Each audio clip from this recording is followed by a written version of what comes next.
Hi everyone, it's Renee again with your next lecture. So today we're going to be looking at, and in fact for the next few weeks we're going to be looking at different theories, counselling theories and therapies, and you'll be required to know and understand them. So please make sure you're taking notes, make sure you're referring to your lecturer during your tutorial time. So today is psychoanalytic theory. I was a bit high on the last lecture, so I'm going to try and go as low as I can. Okay, so welcome to week 2, lecture 2, psychoanalytic theory. In our previous lecture, we looked at the 6 principles of ethics. We looked at confidentiality and duty of care, and also mandatory reporting, amongst many other things. I hope that you have taken down notes. I hope that you will refer all your questions to your lecturer at your tutorial. So today we are going to be outlining Freud's theory of psychoanalysis, explaining the concepts of the id, ego and superego and their relation to each other, and define key terms used in psychoanalytic theory. We want to identify how psychoanalysis understands personality structures and explain the role of anxiety and defense mechanisms in psychodynamic approaches. So the readings are here. Please download your lecture notes and go through to the first reading to get an idea of Freud's major contribution there and what it is that Freud actually did for counselling, for psychology, which was very, very impacting back in the day. The textbook is also important for you to look at.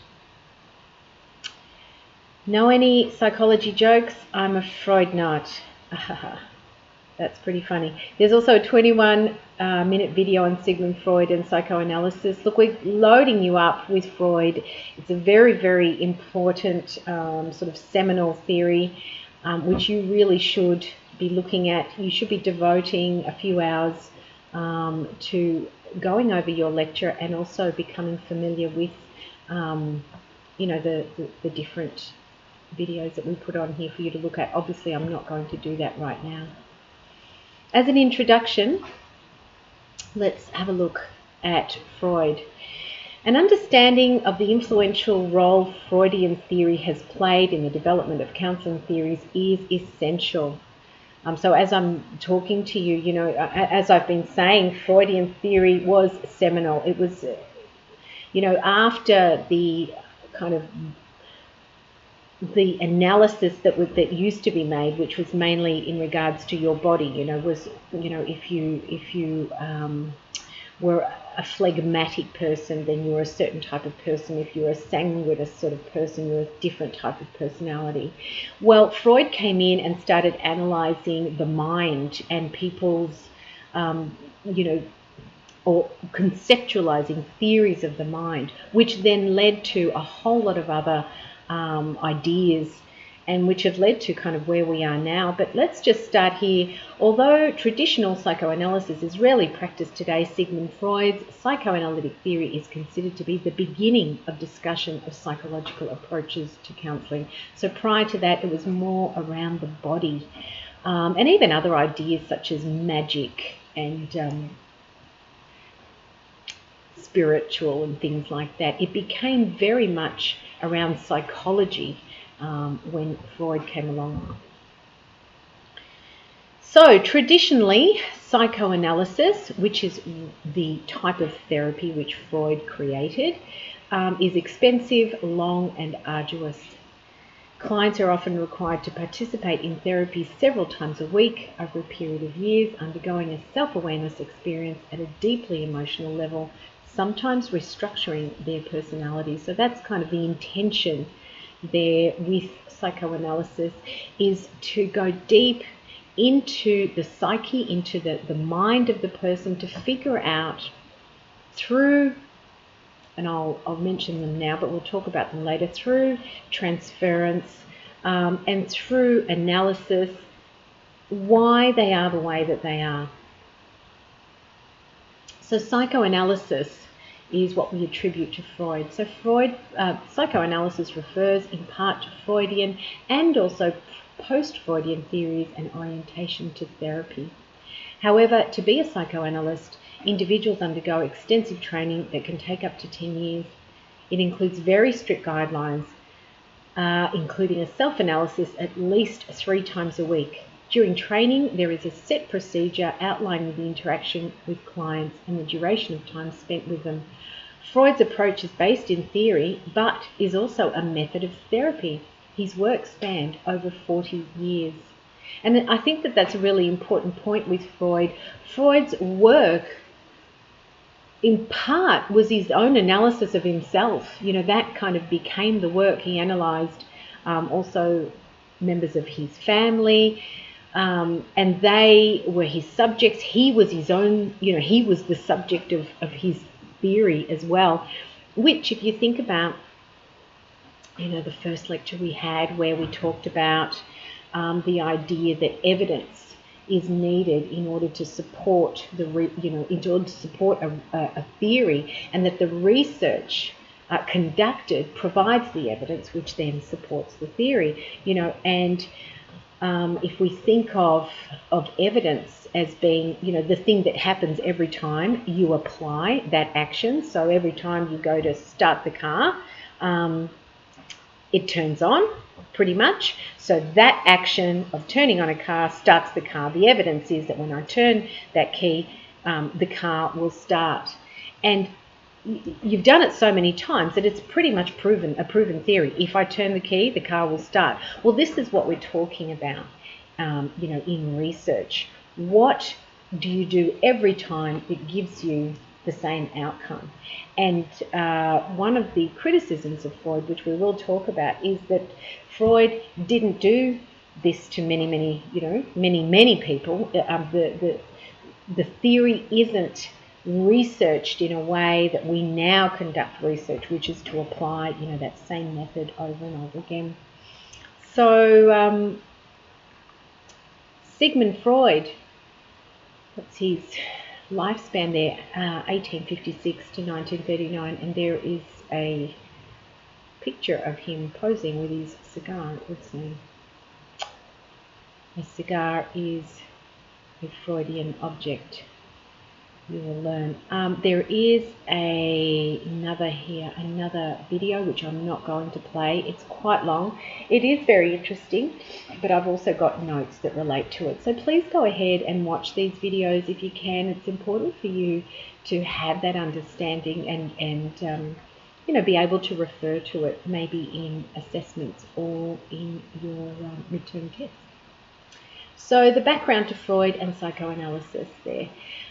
Sigmund Freud was born in Vienna in 1856. He was the firstborn of 3 boys and 5 girls.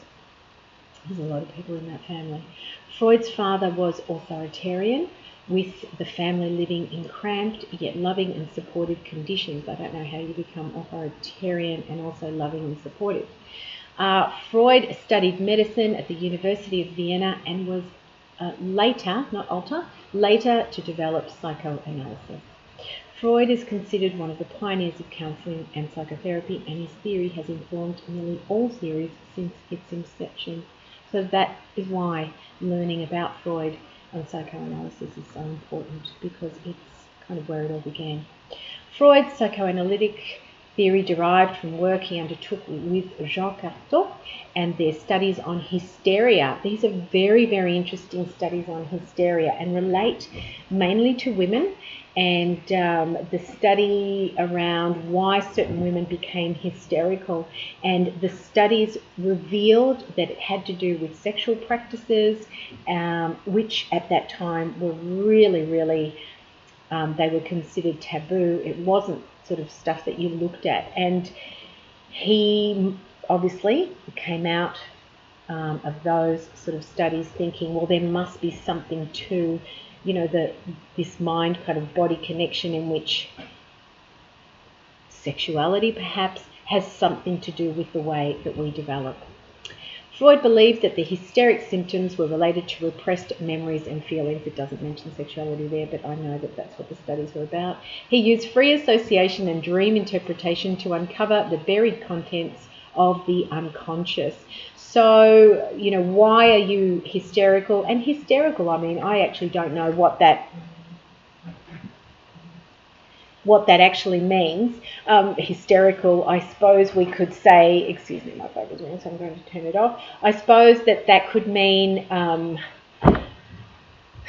people who, I guess nowadays we would look at hysterical and we would say that they were psychotic, or that they were really, really upset, or they couldn't stop crying, or that they had, sort of issues which meant that they were excluded from normal life. And so by sitting those people down, Freud discovered, and kind of connecting up what they were doing and what they were saying and so forth, they were able to develop techniques. Free association was one of them, and the other one was dream interpretation, which we're going to look at a bit later on. And this was to be the beginning of Freud's lifelong study of human nature and mental health. So Freud's psychoanalytic approach is a model of personality development and also a model of therapy. Freud saw human nature as deterministic, and behavior, according to Freud, was determined by irrational forces, unconscious motivations, and biological and instinctual drives, as these drives evolved from the psychosexual stages of development. So going back there to the first point, what he believed was that we are the way we are because of the way our personalities evolved. And so in order to break all of that down, there needs to be an analysis of how they evolved the way they evolved.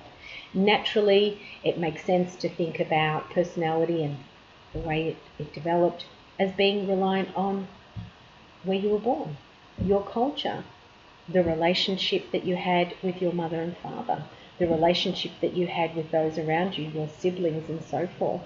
And so what he is saying is that you are the product of the way, that you were raised and the interactions that you have. Freud saw human nature as deterministic, and by that we mean that we are not, our behavior is not sort of expressed as a result of interaction with our daily life. It is actually all determined because of what is within us. So the repressed memories, our beliefs and so forth determine every single decision that we made, according to Freud. So he could then organise it in terms of sexual stages of development. So you'll know the stages of development. You've got your early years, you've got your middle years, adolescent, and then going on to adulthood. Well, at every stage there were different developmental stages and or developmental things that you needed to do. And what he is saying is that each one of those develops, and we are then, as adults, the sum total of what has happened to us and how we develop through those stages. So Freud was fascinated with emotions, and the thoughts that block them. He theorized that emotional blocks have something to do with trauma and psychological anguish. So that might be sort of a new concept to you, emotions and the thoughts that block them. And I guess what he was talking about there was that people who tend to have emotional problems, really what they're actually having is the problem of a blockage. They're having the problem of not having been able to experience and express those emotions at the time when they developed. And so because of that, they block them and they go on with their life. Example, a child loses a parent very early on in their life and they can't articulate all the thoughts and feelings that go with that. So they have that experience, they don't talk about it, they don't articulate it, they don't kind of process it, and they lock it down. So that's an experience that they've had, perhaps in the first phase of their life or the second. So they're very, very young and unable to articulate it. Then later on, they're having emotional problems. They can't have relationships. They feel a sense of depression or anxiety, but they're not really able to link it into what's happening in their own life. So a psychoanalyst or psychoanalysis approach would be to go back over the life and see what emotions were blocked at what different period of time, based on the context, with the aim of having that person experience the emotion, process it, to therefore be able to let go of it in the present. So that might be a lot for you to consider at this stage, but just sit with that and we're going to work our way through it. So it's about emotions that are locked away at some point, which now present themselves through different symptoms. So let's keep going. He alleged that the only way to deal with blockages and pain is to push the event out of the way and defend against the pain. And so that's what we do. When we have a painful situation, instead of going through it, we create defenses. We create situations, mentally this is, in which we either repress or we dissociate from, or we turn them into something else. We're going to learn about all of these. But that's what he claimed. He claimed that we often are not able to deal with pain, and so we create defenses against them, and he called them defense mechanisms.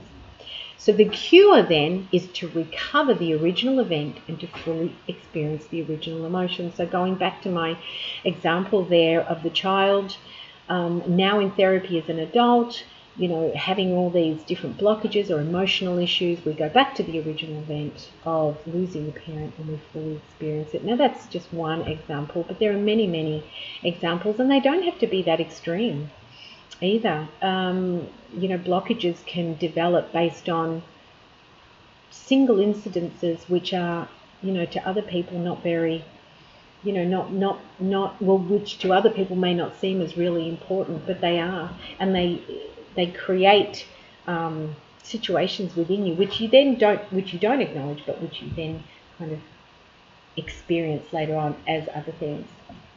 In 1896, Freud coined the term psychoanalysis to describe his techniques and counselling methods.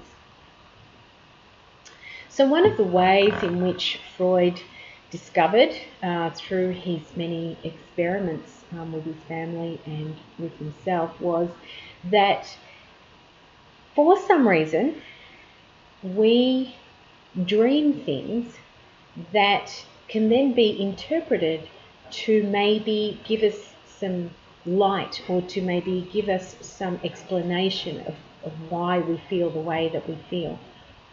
And in 1897, Freud began a process of self-analysis, and he used his own dreams as a way of reflecting on his emotions. And so, we often find counsellors doing that, asking their clients to record their dreams. So write down what you've been dreaming about and then come and talk to me about it. And so what they're using there is the technique. If you remember back in the first lecture, we talked about toolkits and theoretical orientations, and we talked about you can have a theoretical orientation, but you can use different techniques from different theories, and one of them could be this, is to interpret or talk about your dreams.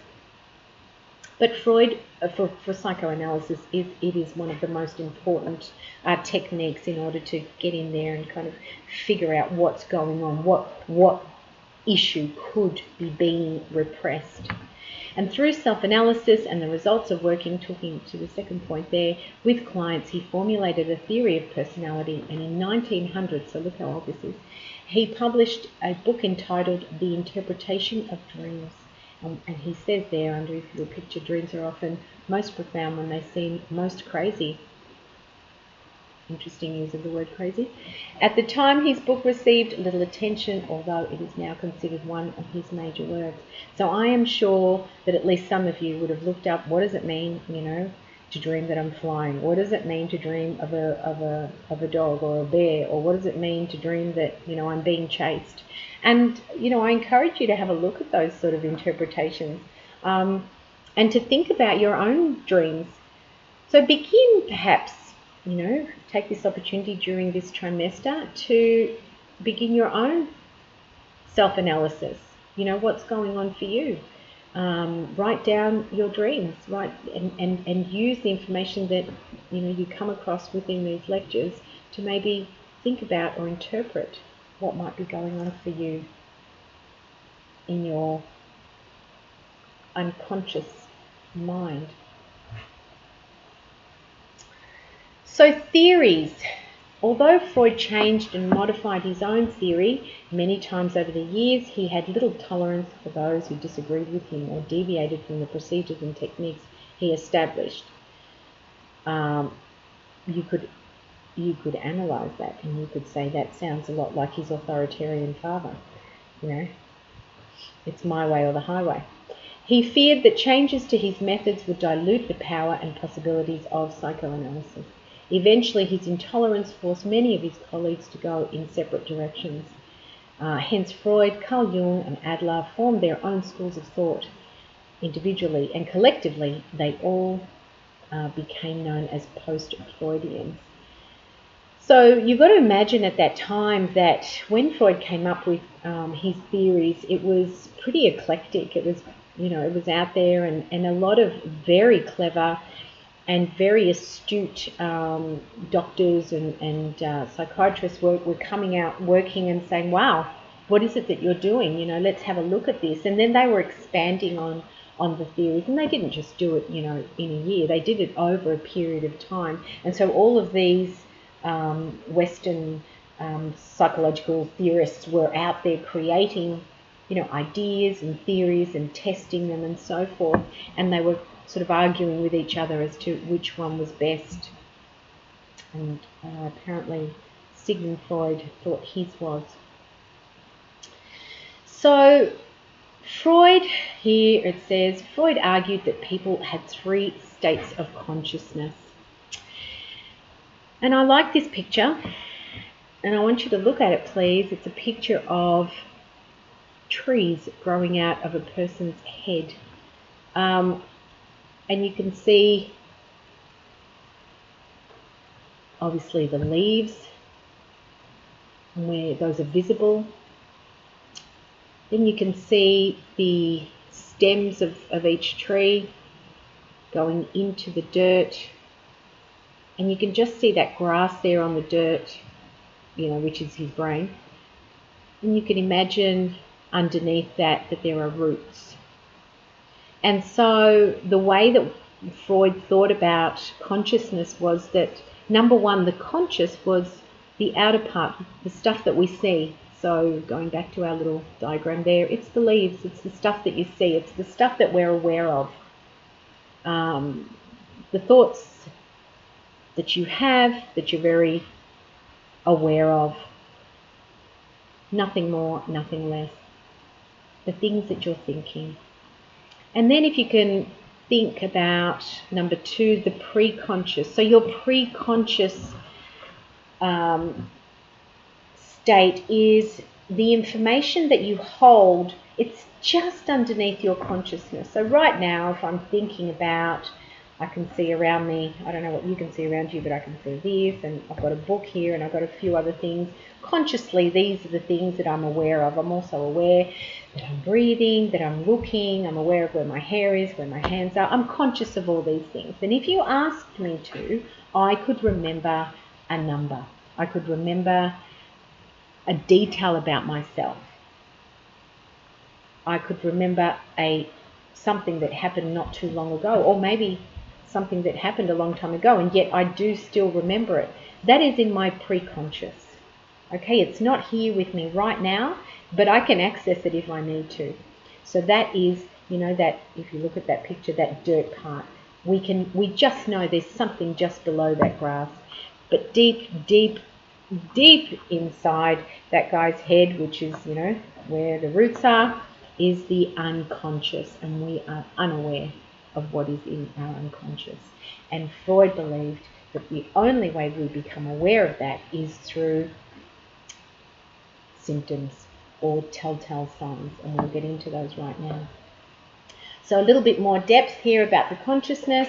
Freud argued that people had three states of consciousness: the conscious, the pre-conscious, and the unconscious. The conscious refers to what is on the surface or the mental events in current awareness, as I stated, what's around me. It can be referred to as the logic of the reality. So what I make of my reality, you know, I'm in a house, there's grass outside, I'm in the real world. This is my reality. There's no other reality for me. The conscious part of our mind is only a thin slice of our mind, we believe. The pre-conscious includes elements such as memories, feelings and thoughts that we are currently unaware of but can be recalled with ease. For example, names of friends, addresses and telephone numbers, and some of the things we store in our pre-conscious. And they're also memories, you know, not just, you know, numbers, it's memories and thoughts and feelings. It's stuff that we know about ourselves. You know, that the conscious and the pre-conscious is all our known self. You know, and you may have to think about that. Did you know that according to Freud, there's a whole part of yourself that you are unaware of, and that is called your unconscious? It's sort of hard to even believe that it's true. The unconscious is the dynamic realm of wishes, feelings and impulses which are beyond our awareness. According to Freud, it is the section of our mind which is inaccessible to our usual conscious thought. It is the information which lies deep down below the surface. Our drives or instincts are located in the unconsciousness, or unconscious. The unconscious is the major part of our mind. It is the information in the unconscious which is the focus of psychoanalysis. So let's go back to my example of my client who is currently experiencing anxiety and sits down and starts to talk to me using consciousness and using pre-conscious ideas, feelings, stuff that's really known to them. And then we get into another area. So I start using different techniques to get into what is unknown to my client. What are the feelings that are unknown to them? And they may range from, you know, deep, deep sadness and loss to shame and abandonment because their parent died. I can't remember if I said mother died. Because their mother died. But they don't experience that consciously. They can't recall a time when they felt that way. So we know it's not conscious or pre-conscious. But it's definitely locked in there according to Freudian psychoanalytic theory. And that's the part that we need to access. So how do we do that? Well, Freud came up with a few different techniques. Techniques such as free association, dream analysis, and other projective techniques that are used to get into the unconscious. In psychoanalysis, it is argued the evidence of unconscious is found in dreams, slips of the tongue, which we call Freudian slips, post-hypnotic suggestions, material derived from free association and projective techniques, inkblot tests, and symbolic content of psychotic symptoms. So there are a lot of techniques. We do not have the time to go through all of them, but we are going to go through a couple. And you'll see a couple of them in this short video of a psychoanalytic therapy session. Just before I go there, I will actually just go over some of these. Going to that second paragraph, unconscious, the evidence of the unconscious found in dreams. So we did talk about dreams. What you dream about may signify what's actually going on for you that you haven't consciously been able to kind of figure out. So some sort of dream about being chased may have to do with a situation in which you are afraid that something bad is going to happen. Now, you're not consciously aware of that. You don't feel a thought, oh, I'm afraid something is going to happen, but you feel a sense of unease. and you're not sure why. And the dream reveals someone chasing you, so there could be a connection. So that's really what dream kind of interpretation and analysis is. And there are some people who are very well versed in that. Slips of the tongue, Freudian slips.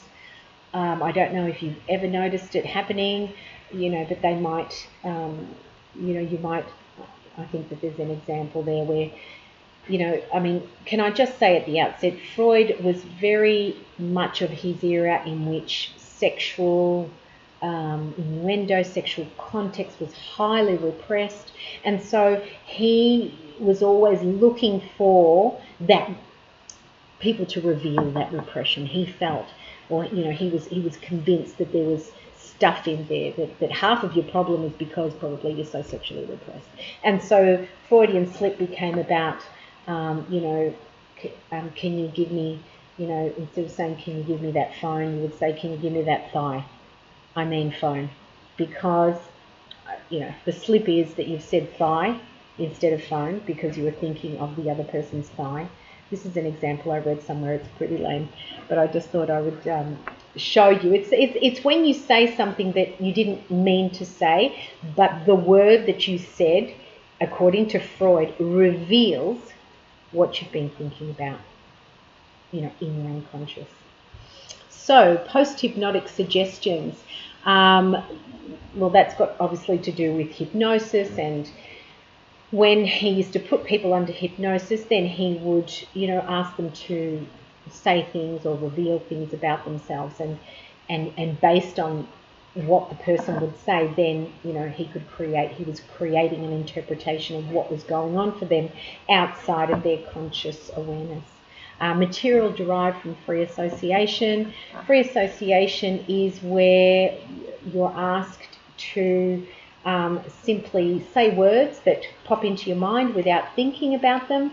And what he thought was that those words that you haven't really consciously applied thought to were revealing things that were going on in your unconscious.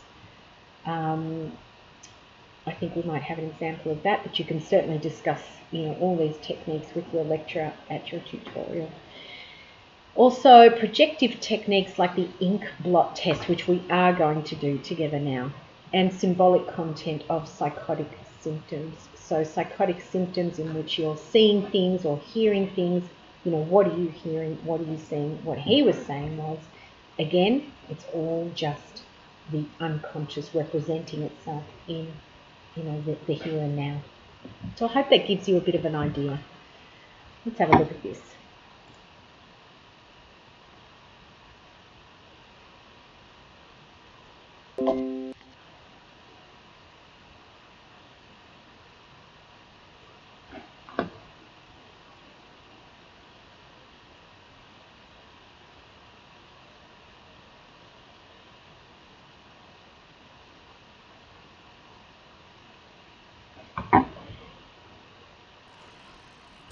This sometimes humorous reenactment of a psychoanalytic therapy session based on an actual case effectively shows the principles of free association, transference, resistance, and dream interpretation in action. I really don't have much to talk about today. Nothing much has happened in the last 24 hours. Work today was boring, so I really don't have much of interest to talk about. When you left here yesterday, you seemed kind of anxious about a date you had last night. Oh, yes. I don't know why I forgot about that. The whole reason I came to analysis was to figure out what goes wrong every time I start dating a woman. Anyway, the date last night was pretty much a bust. I felt awkward and inept. I took her to a movie, but I couldn't enjoy the movie because the whole time I was wondering about whether or not she found me interesting. She didn't say anything to me, so I kept thinking that she didn't want to have anything to do with me.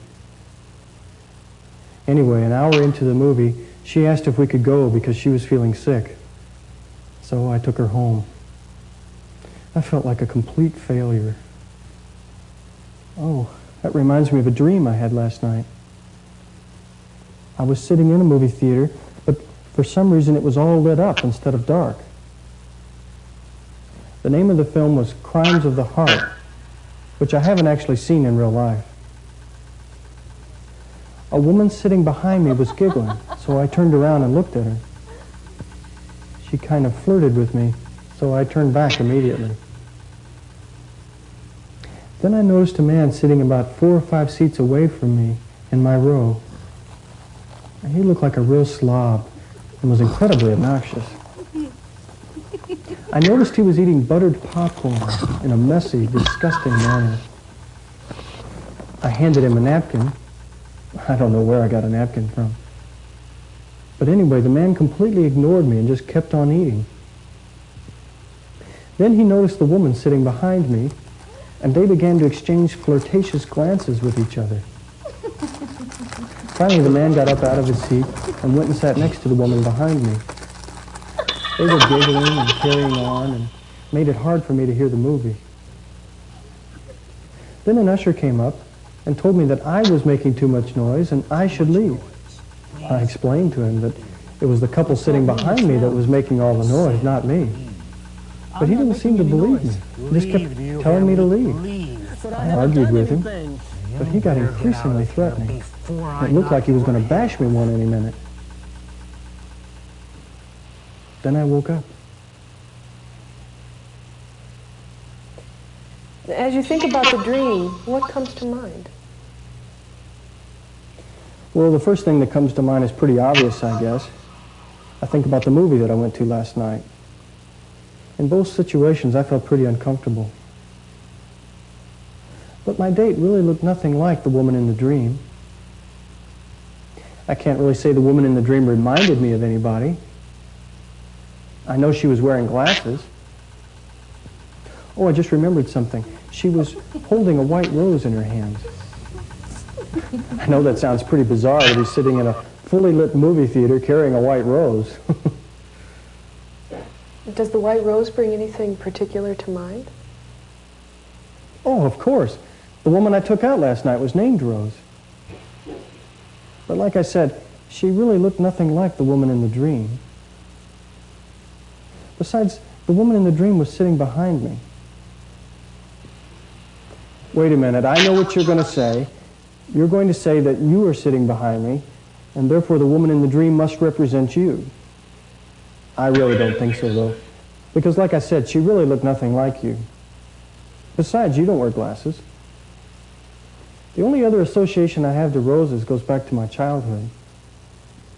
I remember my mother had a rose garden in the backyard, and she worked out there constantly. A memory just popped into my mind. I must have been only 5 or 6 years old. Okay. So obviously this gentleman has a few problems there which he is choosing to discuss with his psychoanalyst. Now, how do we know she's a psychoanalyst? Because a psychoanalyst doesn't face the client. The client faces one way and the psychoanalyst faces the other. And this is supposed to encourage the disconnect between the psychoanalyst and the client, so that the client can imagine more fully that the person sitting next to them is the person that they're kind of sorting out their issue with. So, for example, you notice in that clip that there seems to be a problem with the mother. Because he mentions the rose, or there seems to be a problem with the father because he mentions that usher and the face of the usher. Well, you know, it could be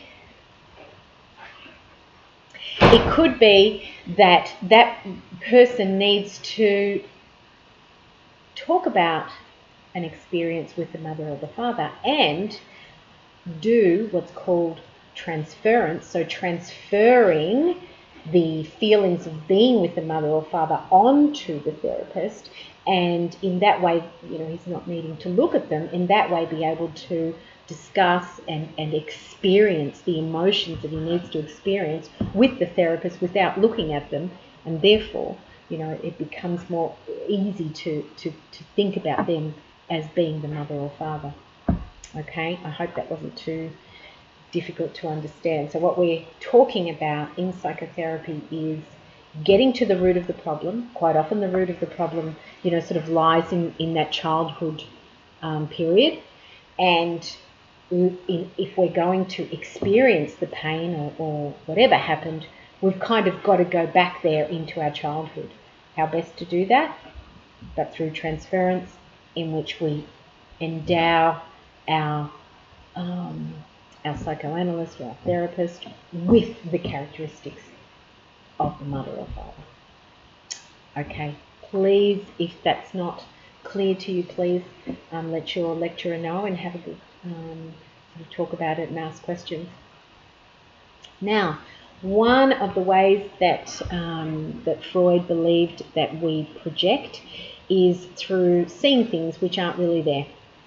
So what we do is we see an object, or we see, whatever it is, and we assign or ascribe an image to it, but it's really only symbolic.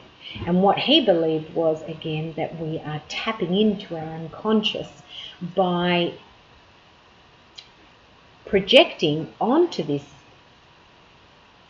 in this case, inkblot or whatever it is, some sort of meaning.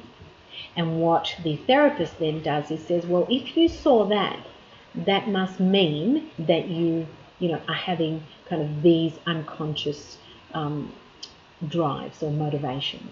Okay, so let's go through it together, and we can do it right now. And I think it might be a nice activity, even though I'm recorded. You can do it for yourself and get the experience.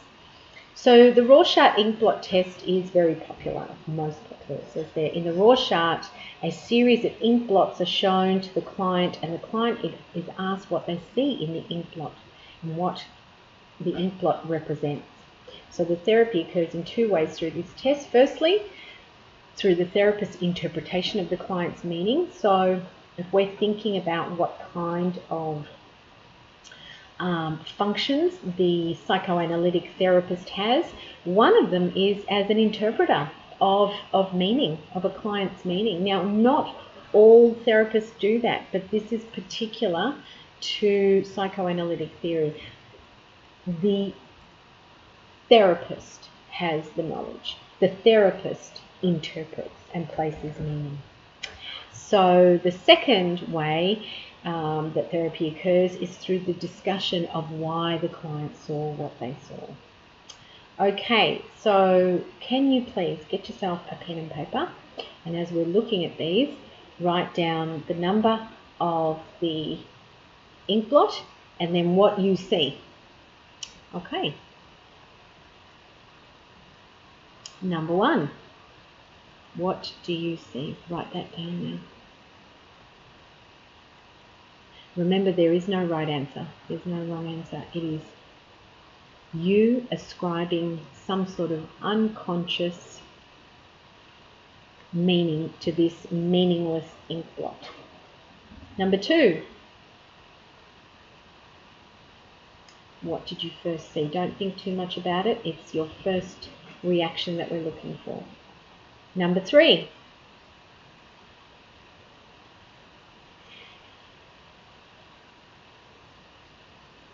Number 4. Don't stop the recording. I'm going at a pace that I want to go at because it's got to be the first thing you think about. Number 5. Some of you may be saying, I don't see anything. There'll be something there, just write it down.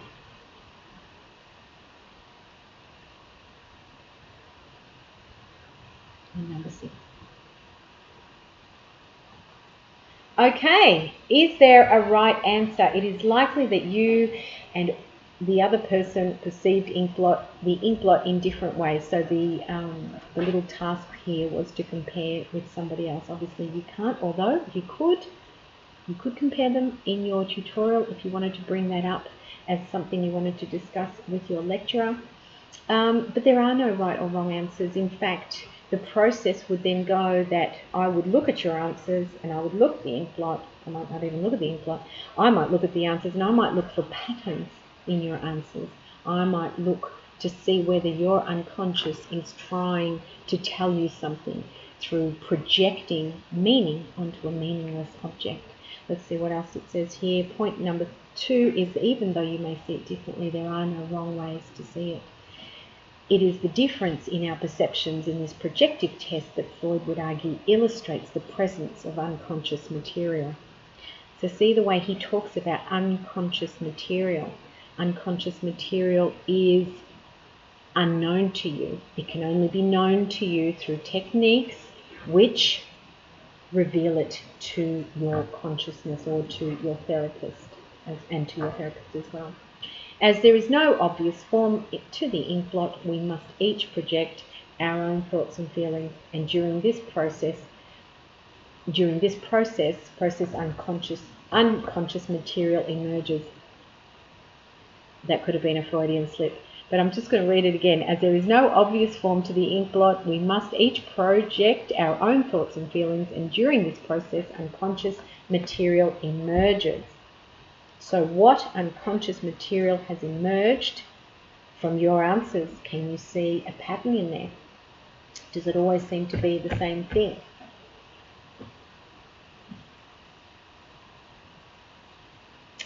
Here we analyze it. So in pairs, we're asking you to analyze each other's meanings of the image definition and associated emotion and try and interpret your pair's meaning of each image. So how does your partner's image definition and emotion relate to their life? Whilst you are encouraged to be creative and explore the meanings and emotions of one another, remember to do it respectfully and with ethical conduct. Just do it for yourself. So we have now talked about, thinking back to the image of the man with his head and trees popping out of it. We've now talked about, I'm pointing to the leaves now, the trees, the pre-conscious, which sits just here, and then the unconscious, which is unknown to us and is pretty much at the base, and we cannot see it and we cannot know it. That is the structure of consciousness according to Freud. Then we have the structure of the mind, or the psyche. And we've got here, the title of this slide is Structural Model of the Psyche. So Freud developed a theory known as the structural model of the psyche. This model conceives of the mind. So the mind is the psyche. So if you think about the word psychology and psychological and psychodynamic and psychoanalytic, it's all got the word psyche in it, which is the mind. So it conceives of the mind as the interaction with 3 forces or structural components, each with their own agenda and priorities. Well, now it gets really interesting.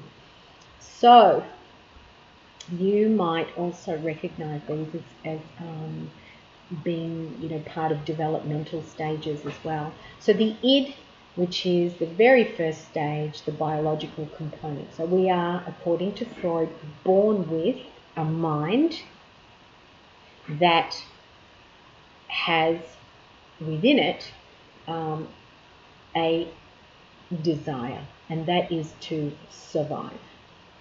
Right?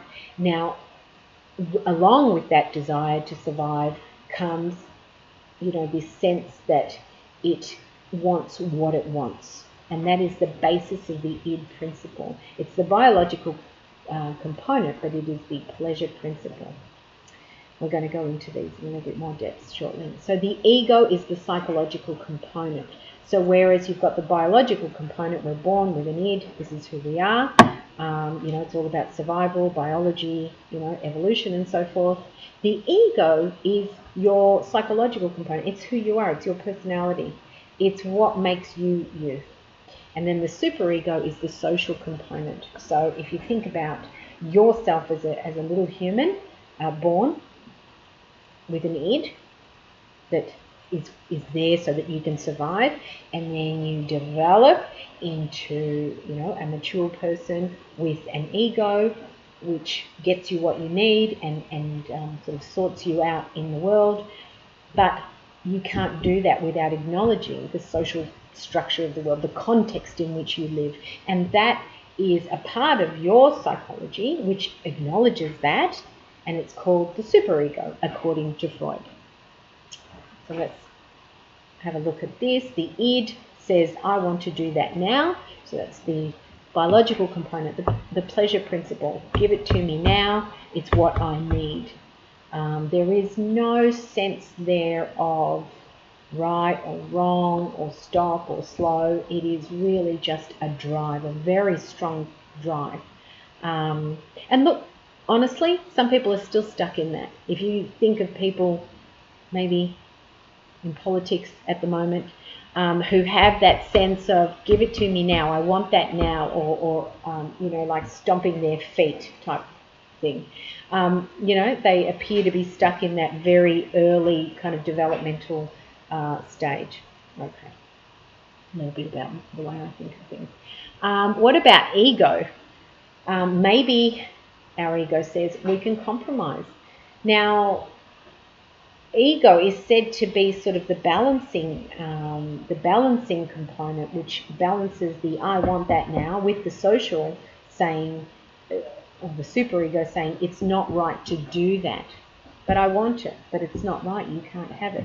And so we look at the ego as saying, well, maybe there's a compromise. Maybe I can't have that right now, but I might be able to have that later. So a good, strong ego, one that isn't, over pampered, so that the pleasure always gets its way, or under acknowledged, in which everybody else always wins. So the superego kind of takes over. A nice strong ego says, well, I need the things that I need, but I also need to balance them between what's expected and what's appropriate. So again, difficult concepts to engage with, I suppose, just in a lecture. Please make sure you take the time and tutorial to really get a handle on id, ego and superego and what they mean according to Freud. Here is a little iceberg image.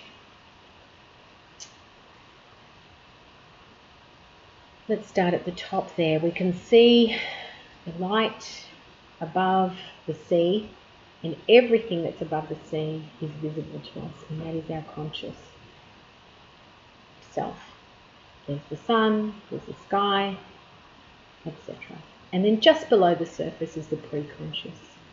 And then deep, deep, deep down where we cannot see because there is no light, there is the unconscious.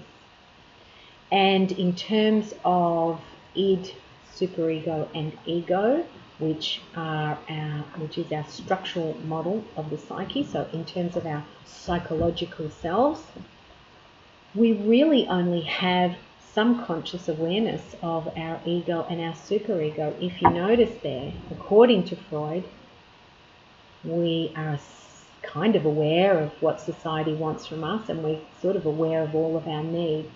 But the one thing we are not aware of is our original biological drive, so our id. So we are not aware of everything that's unconscious. There's no light in the water. You are not aware of it. And down as part also of this iceberg is your original self, your original biological baby self, which you can't remember. And all of those drives you can also not remember. And so they are not conscious to you. The id, as I said, we were going to go through them a little bit more in depthly. The id is the name used to describe our innate biological drives. The id consists of wishful impulses. It is not governed by logic, and this applies especially to the law of contradiction, since it contains contrary impulses side by side. What do we mean by that? I want to love you, I want you to love me, sits right alongside it when we're little children with I hate you, get away from me. So that's just an example. We can have different drives going at the same time because there's no logic involved there. It is purely biological. It's purely what's going to get me my next thing. The id is ruled, according to Freud, by the pleasure principle, which aims to reduce tension and avoid pain. It does not reason nor think logically. And that's actually what I mean by kind of getting you what you need. What you need is to reduce your pain. And so whatever that is, whether it's hunger, I need that food, whether it's sleep, I need you to leave me alone. I need you to love me and hold me at the same time, but I also need sleep, I'm just trying to contextualize it in terms of being a small child. It is purely biological. While the id knows what it wants and needs, it is not based in reality or on reality. Hence, it may seek unsafe and unethical ways to be fulfilled.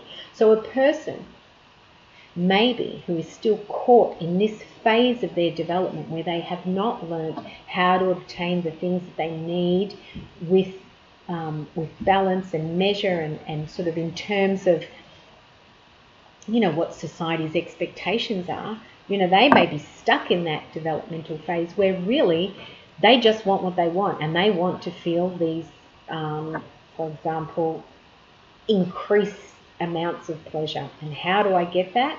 I may need to take drugs. This person may be addicted to drugs, may be addicted to alcohol or something that constantly fulfills that drive. Now, an analysis of this person would say that there is a reason why you are stuck in that id. There's a reason why you're stuck in that developmental phase. And, psychoanalysis would then take that person and use techniques to figure out the original reason why they're stuck there.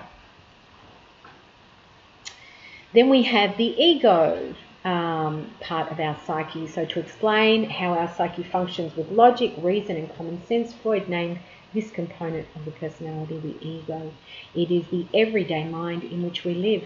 The ego develops out of the id when infants become aware of their own identity.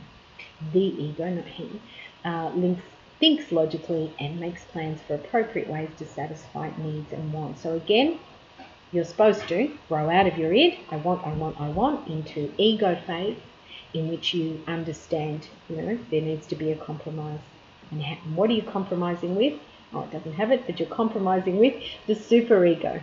Well, I think we do actually go on to the superego in a minute.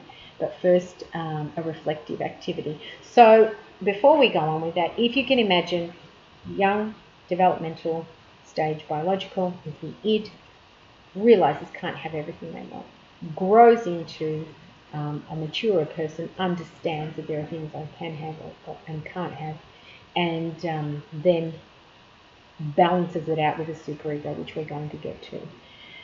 So it's the reflective activity, which you may choose to discuss in your tutorial. Think of something that you really enjoy doing. This person who wrote this is named Amanda, and she likes eating Doritos, watching MasterChef. What is it that you really like doing, which you can overdo? So what stops you from getting into this aspect of your id and doing the activity excessively? So, if I think I've got 3 boys and I think about my 3 boys, and in fact they're a wonderful reflection of kind of the developmental stages. So I've got my younger boy who is developing the ego, is developing a sense of, well, what's right, what's expected of me from, in society. So the superego, and trying to balance that out with the id. He is all about playing PlayStation. So I want PlayStation. So if I was to ask him what stops you from giving in to this aspect of your id, playing the PlayStation constantly, and doing the activity excessively, at the moment he would say you, Mum, because he hasn't developed that strong sense of, what's right and what's appropriate for him. So think about yourself. What would you do excessively if you didn't have a strong sort of sense of self that said, look, I can't do that? Would it be eating? Would it be, I don't know, indulging in activities that are not, school related, smoking, etc.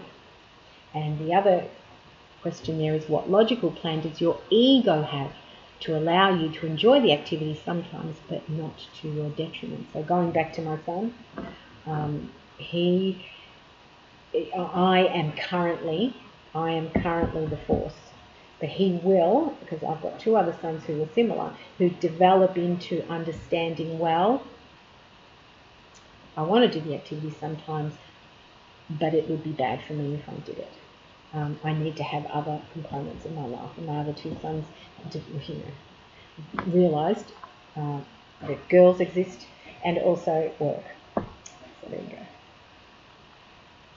So finally, the superego. Freud named the censor or the judge over our activities, or me in the case of my son, the superego. The superego is responsible for our moral codes and standards of conduct.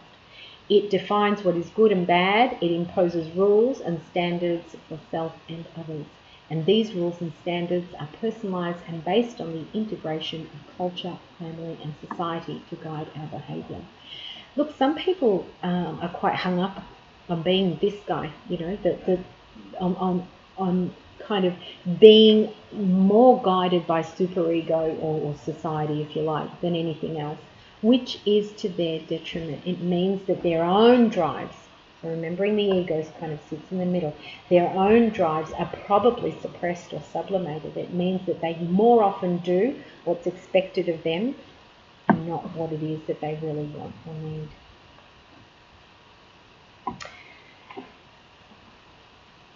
So the practical goal then of psychoanalysis is to strengthen that ego. Thinking now, about my example, if I was to send my son into psychoanalysis, we would be wanting to strengthen that ego, have him realise, the benefits of social practice or, his environment, what we're trying to tell him, balanced with, this other side of him, which is his earlier developmental stage, his id. So to strengthen that ego is the goal. So rather than the ego playing the mediator between the id and the superego, the perspective of the ego needs to be widened and become more independent of the superego. So again, we understand that social rules are important. We understand that the society that we live in, we need to be able to get along and we need to, contextualize ourselves. But we also need to have our own ego drives met. And so what we're saying here is that the goal of psychoanalysis is to expand my ego into something strong and something that represents me and who I really am, which I think is really important. And finally this way it can get in touch with the id. So a little activity there, perhaps identify an aspect of your superego, consider where it originated. So when we're identifying our own superego, we're thinking about what are the things that I really feel, I have to do. If I do what I want, it kind of goes against what I have to do. That's that superego. So what was this transmitted to you by your parents, grandparents, siblings, teachers, or other significant people? And what does your ego tell you about this aspect of your superego, and how does your id react to this aspect of your superego? And you can imagine that the id would be pretty contrary. I want what I want, but hang on, I can't have it at all because society says no. So the ego is there to keep that in balance.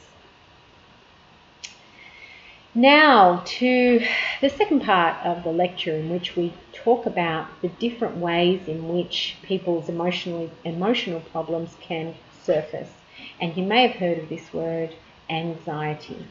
So according to Freud, people with anxiety have, if you think back to earlier in the lecture, those people have some sort of blocked emotion that is surfacing in the now, consciously, as anxiety, but we don't know what happened in the past. So let's have a look. The concept of anxiety is an essential component of psychoanalytic and psychodynamic thought.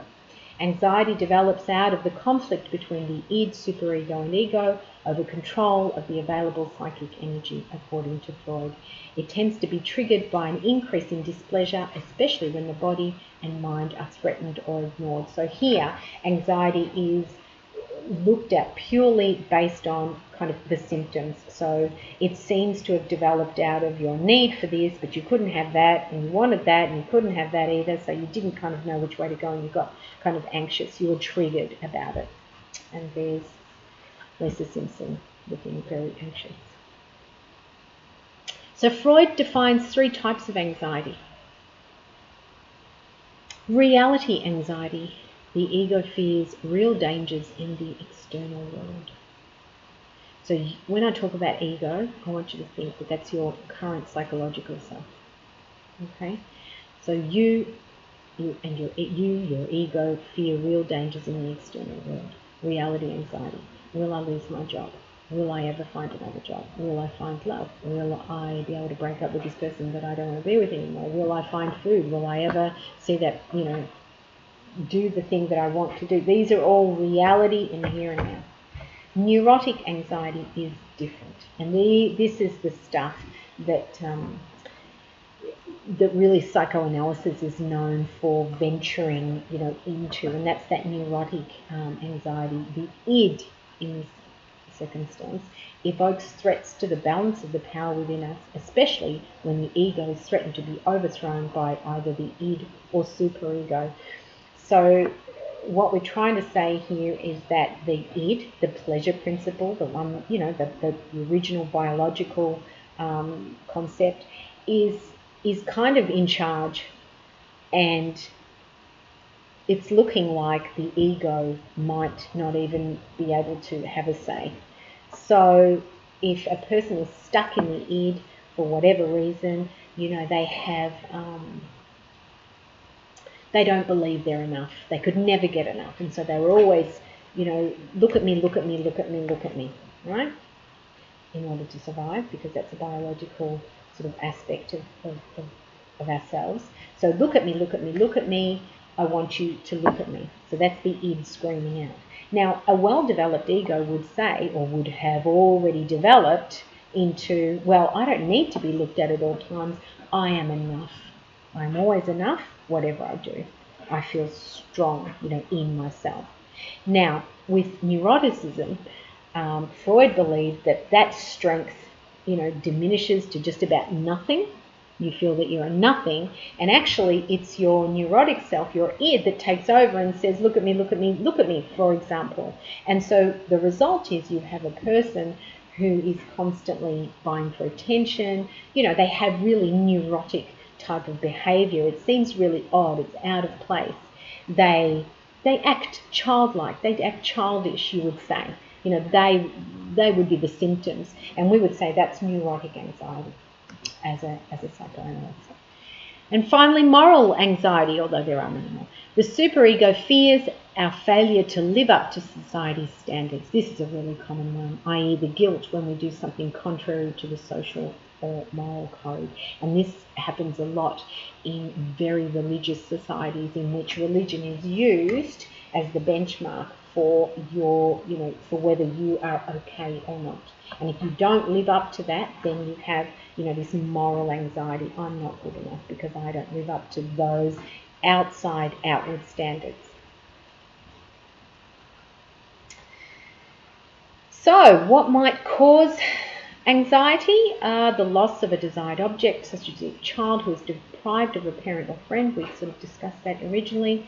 Loss of love, such as being rejected or failure to win back the love or approval of someone. That might trigger our, id to get a sense of, what, I am not enough. I really need that. I don't exist unless I have that person unreject me or approve of me or love me, right? And that's that neurotic anxiety. Loss of identity, loss of faith, loss such as loss of faith or public ridicule, so embarrassment, shame, loss of love for the self, resulting in low self-confidence, guilt or self-hate. All right, so they are probably quite self-explanatory. So according to Freud, we have 2 ways of controlling this anxiety. We deal directly with the situation by resolving the problem, and overcoming any obstacles and coming to terms with the situation. Number one is completely ideal. It is the way in which a strong ego would deal with a problem. They would know that they were, that they had, or that they were enough, and that they had the capacity to, deal with a problem. Having said that, anybody can, falter.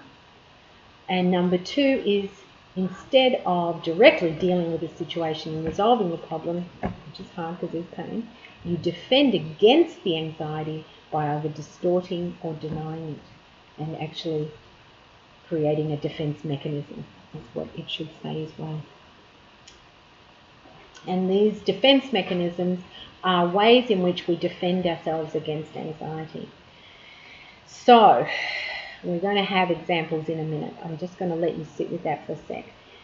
We are thinking back to our id, our ego, and our superego. If our ego is not quite what it should be, our superego and id kind of can tend to take over. And instead of coming up with good solutions, we come up with distorted versions of reality. We come up with, we create stories in ourselves that, help us to deal with the situation.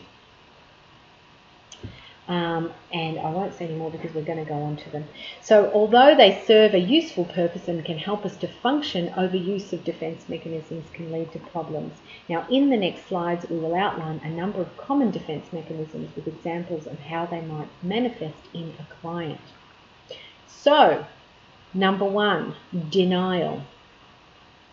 So denial is a defense mechanism created by you because you couldn't deal with a particular pain. Now, what is denial? It involves protecting ourselves from unpleasant reality by refusing to perceive or face it. So, have you ever heard the words, you're in denial? Trump was in denial about COVID-19. What is an example of someone using denial as a defense mechanism? This kid saying, it's not denial, I'm just very selective about the reality I accept. Okay, so denial is, for example, a smoker concludes that the evidence linking cigarette use to health problems is scientifically worthless. Climate deniers, let's just, a client denier concludes that the evidence linking climate to, the evolution of the earth or, environmental problems is scientifically worthless. So an example of denial is refusing to see the facts. Projection, it involves attributing our own thoughts, feelings, or motives to another person. So what is an example of someone using projection as a defense mechanism? A woman who dislikes her boss thinks that she likes him, but that he does not like her. So, we do this a lot, in love relationships. We either project our feelings of affection onto that person, and in fact they really don't like us, or, the other way around. We don't want to like them anymore, or we're sort of trying to move away from them, so we project that they don't like us. We say, oh, why did you, why are you picking on me? Why do you think I'm no good anymore? Well, he says, or she says, I never said that. And that's actually you projecting. Dissociation, it is the process where the truth, reality, or circumstances are too difficult to deal with, which results in the person living as though there are no issues, suffering, or trauma. So dissociation in Freud's sense is not like the one I spoke about before, in which I had a client who experienced dissociation. That's actually a psychosis or a symptom of psychosis. This is not. This is actually just, a way to cope. It's a defense mechanism. So a woman living in an abusive relationship survives the situation by subconsciously forgetting the painful experience from her life in order to survive. So she doesn't allow herself to think about it on a daily basis. That's the difference between, that's your subconscious. You just don't allow it to be a part of your daily life. It goes on behind the scenes. You dissociate. Repression. It involves keeping distressing thoughts and feelings buried in the unconscious. So what's an example of repression? A traumatized soldier has no recollection of the details of a close brush with death. You know, repression is one of the most significant sort of defense mechanisms according to Freud and looked at in psychoanalysis. We look to repressed memories, repressed feelings, repressed emotions, all sorts of repression, which I'm using this notion down because I want you to think about repression as being the things that we shove down, that we try not to think about, that by doing that, we can function in the world. Because if we were to experience that pain as we're feeling it all the time, instead of repressing it, we wouldn't be able to function, we wouldn't be able to get out of bed. And so this example here of a traumatized soldier, he remembers the past all the time, but he has to repress it. He has to repress the details. Because if he didn't, he wouldn't be able to function. He would constantly have that anxiety of, being so close to death. Unfortunately, repression quite often leads to post-traumatic stress disorder and symptoms of anxiety and so forth, because our brains, our psyche, shall we say, can only do so much. Displacement. Displacement involves diverting emotional feelings, usually anger, from their original source to a substitute target. What does this mean? After a parent scolds you, a young girl takes her anger out on her little brother. Why would we need to, I've just flicked that back, why would we divert our emotional feelings away from our parents onto our little brother? Because our parents will tell us off more. It's that scenario where, you've been at work and someone's done something to you, you can't speak up. You can't tell them how you really feel. So you get in the car and you might be driving home and you're yelling at everybody. You're displacing your anger onto people who don't have anything to do with anything, but you feel you need to let it out. So that's displacement. Sublimation. Sublimation involves channeling your energy that was originally directed towards unacceptable sexual or aggressive urges into acceptable and socially valued areas as activities, even though there is no obvious sexual connection. So sublimation has a lot to do with, those primal drives. So you've got here an prime example of an aggressive sublimation. So a young man who feels aggression channels his energy into football or boxing. You often find people sublimating a lot of feelings into, kind of other areas which are considered appropriate. I think sublimation is a good idea. Regression. It involves a reversion to immature patterns of behaviour, stomping your feet as an adult, constantly whinging, constantly complaining. If you think of a child and the id, the biological component, I want. We grow out of that.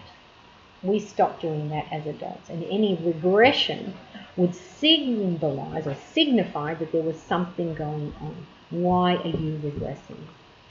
For example, why is this adult having a temper tantrum when he doesn't get his way? Is he stuck in that area of development, and what do we do about it? Or has something triggered a regression?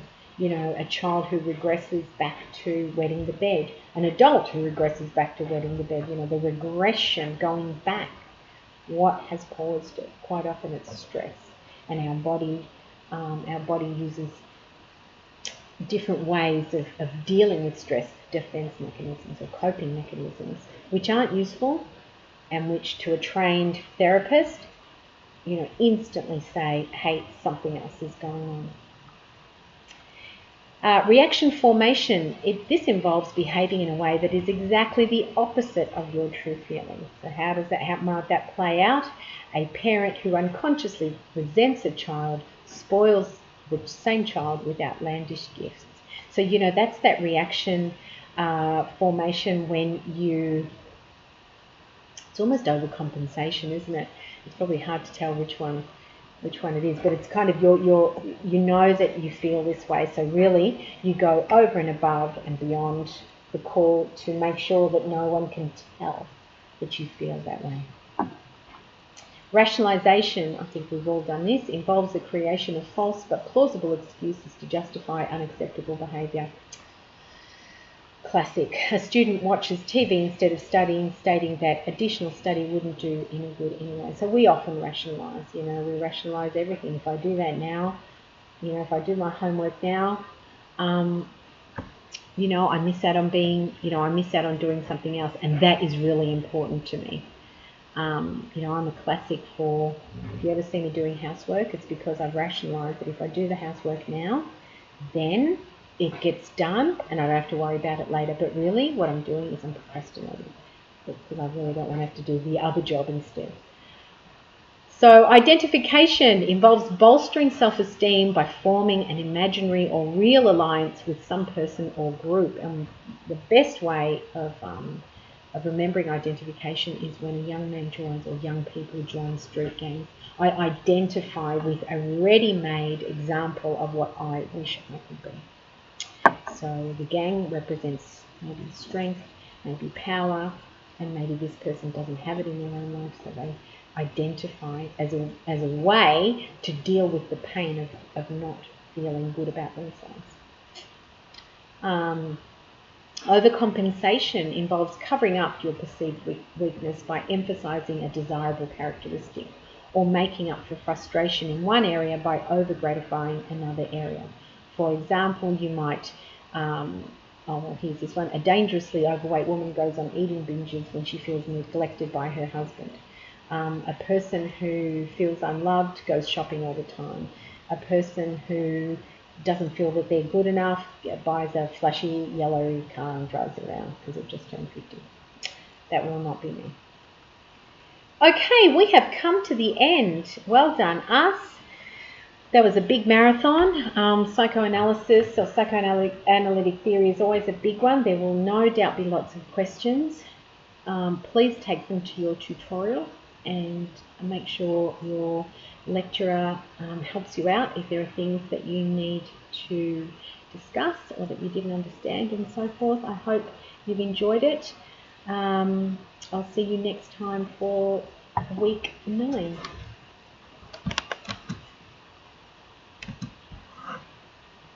Bye for now.